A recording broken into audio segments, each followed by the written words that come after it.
It's that time of the year again, Valentine's Day. This time, Peter finally remembered buying a gift for Lois. Although Lois didn't like the gift very much, since it had already been purchased, it would be a waste not to use it.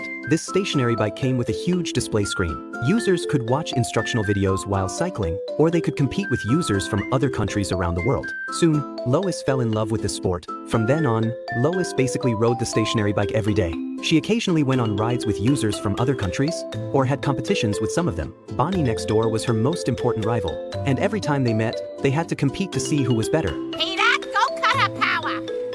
Hey.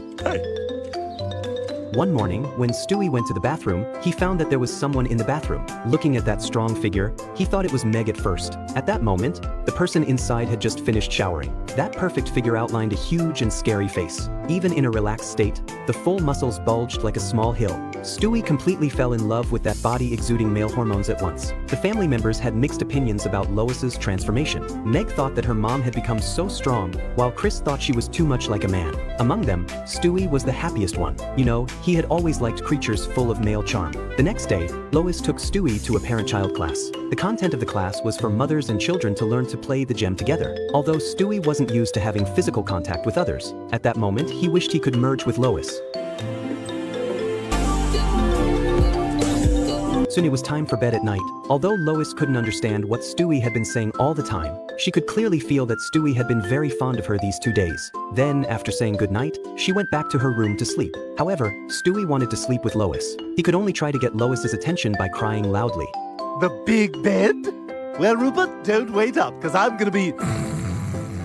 Time quickly passed to the night of the third day. Because he had fallen asleep so quickly the previous night, Stewie decided to make it up tonight. He lit some scented candles at the head of the bed, and then scattered a lot of rose petals. He also placed Rupert at the end of the bed, letting him witness the moment of his transformation. Then he lay back on the bed and waited quietly. At this time, Lois had just finished taking a shower and was ready to go to bed. But when she took off the bath towel, the once full muscle lines were gone. Seeing this, Stewie left in disgust.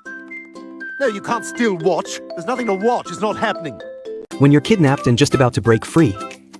Dear Diary, jackpot! The cheerleading squad at school is an extremely eye-catching group. They are sweet-looking and can pump up the entire audience. Even the child prodigy, Jiaozi, is deeply attracted to them. M-I-T-E-S! M-I-T-E-S! After the performance, Jiaozi looked incredibly shocked. He thinks to himself, what was wrong with me just now? In order to figure out why the cheerleading squad has the magic to control people, Jiaozi secretly watches their internal training. After discovering that the cheerleading activities are based on dance, Jiaozi immediately decides to do a dance himself.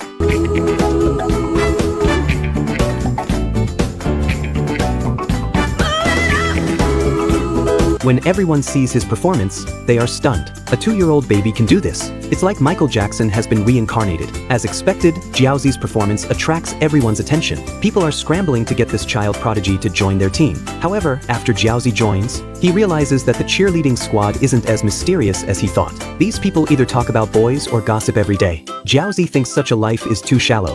Here comes Scott! Oh my god, oh my god, oh my god. In order to become an official member of the cheerleading squad, Jiaozi starts to dislike his own body. After every meal, he has to find a way to get rid of some undigested food. One day, in the girls' locker room, Jiaozi is secretly looking for the source of their mental control. Unexpectedly, not long after, the cheerleading squad finishes training early and comes back here. It turns out that, because the performance wasn't energetic enough, the main member, Cindy, is criticizing the other members, especially their pyramid formation, which almost caused the performance to fail. Jiaozi, hiding in the dark, realizes that this might be the key to the so-called control power. So he decides to take Cindy's place as the captain. When the school holds another competition, Cindy is nowhere to be seen. Another short, yellow-haired girl appears on the scene. She leads everyone to do special exercise and then stands at the top of the much-watched pyramid. Give me a team! As soon as Jiaozi releases his magic, the team members under him lose their balance and fall heavily to the floor. The cheerleading captain, who didn't show up at the scene, luckily avoids this accident. But soon, a new crisis arrives.